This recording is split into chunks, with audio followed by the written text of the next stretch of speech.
Raptors weighs in on Andrew Luck's retirement. Hear what he has to say about the fans that booed Luck Saturday night.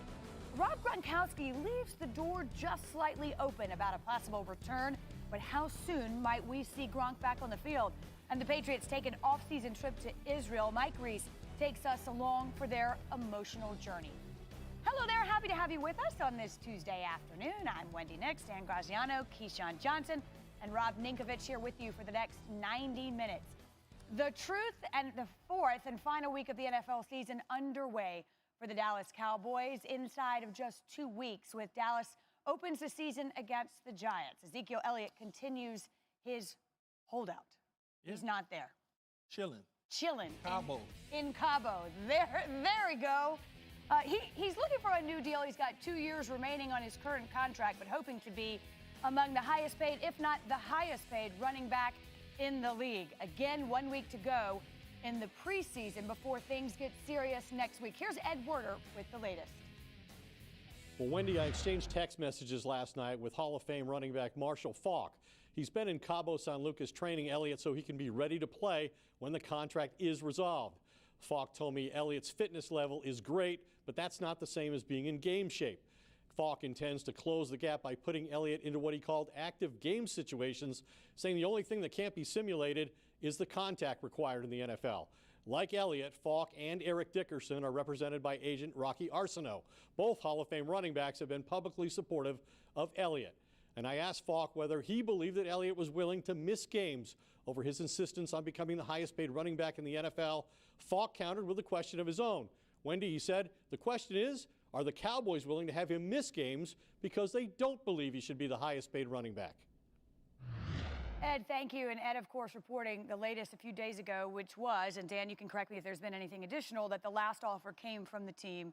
It was a significant offer and one that would certainly give Zeke a raise, but I would gather doesn't make him the highest paid running back in the league. No, but the last proposals, as I understand it, were exchanged, prior to training camp. And so, really, remember the old Saturday Night Live sketch where they said Generalissimo Francisco Franco is still dead? Like that was nothing's happened on the Ezekiel Elliott story in about a month. And so we all want updates, and it's, and Ed's obviously working hard talking to Marshall Faulk, getting the latest. But he said the question is, are the Cowboys willing to have him miss games? Both of those things are the question. The question that Ed asked Marshall and the question that Marshall asked Ed. Is Elliott willing to sit out? Are the Cowboys willing to have him sit out? The answer to both questions is probably no, but right now it's a game of chicken. Whose date comes first, where they can't stomach it any longer? We're in crunch time now. If he's not there, certainly by this time next week, then they have to seriously confront the idea of him missing real regular season action. Well, sure. The problem is there are a lot of questions. Both of those questions are appropriate. We just don't have any answers. And everybody up until this point, and even Josina, who was talking about this late last week, said there's no cause for panic. There's still time. All of that. I get it. But aren't we getting close to that time where there should be cause for concern? I would say as long as he gets into Cowboys facility in Frisco Wednesday before that Sunday game. So that's next Wednesday, yeah, after Labor Day. I think that's fine. As far as football acclimated things, Marshall's with him. Okay, he knows what to do. He can simulate things like Marshall said, except the contact. It's the same offense. There's nothing that he's going to be missing. The problem is, how much money does he want? The structure. What does Rocky want up front? What's the guaranteed money? What's the language in the contract? All of those sort of things, it takes a few hours to get solved. You know that, Dan, as well as you know that, Rob. It's easy to do. The Cowboys don't want to start off the season without their star running back in the backfield. That's why Jerry Jones and Stephen Jones believe that a deal will get done before the start of the season. It is a game of chicken, though, Rob. Would you do you agree with that? That ultimately somebody caves here, this gets done, and he's with the team. Camp will be over, but he's with the team in time. They need to get it done, and they need to do that soon because there's a team there waiting for a guy that's a big piece there. And we all know that the biggest piece. The biggest piece, right? And we all know how short an NFL career is. So if I'm on that team, I'm like, look, I need one of my key pieces to trying to get to the ultimate, which is a Super Bowl, right? So they need to figure it out and figure it out fast because you can't simulate contact. And when he comes back and say it is week 2 or week 3 and he hasn't had the contact, like who's to say an injury isn't there because he's not used to the contact? So the quicker that they can figure it out and get it done, the better off everyone will be.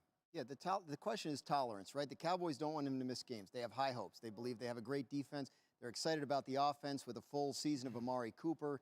he's obviously what makes it go. So can they tolerate the idea of him missing games? And then can he tolerate the idea of not getting paid, right? He's already faced that with the suspension where he lost game checks for doing that. I'm sure he doesn't want to continue to keep losing money. So if he doesn't show up by 4 o'clock Eastern time next Tuesday, then he doesn't get paid for week 1. Now, that could end up being worked out, right? They add that back into the contract. But that's when it starts to get real for him, right? So it's interesting to see. We're at the point now where there are deadlines coming, and whoever's deadline shows up first is probably the one that ends up sort of giving in. Well, the one thing you could argue, that unlike, say, a Le'Veon Bell or Antonio Brown, they're not trying to assimilate with a new team in camp and with these reps. He knows his quarterback. He knows this offense. The contact is something, that's another argument, and the injuries. But in terms of repetition and knowing the offense, at least they got that going for them. We shall see. We'll also watch.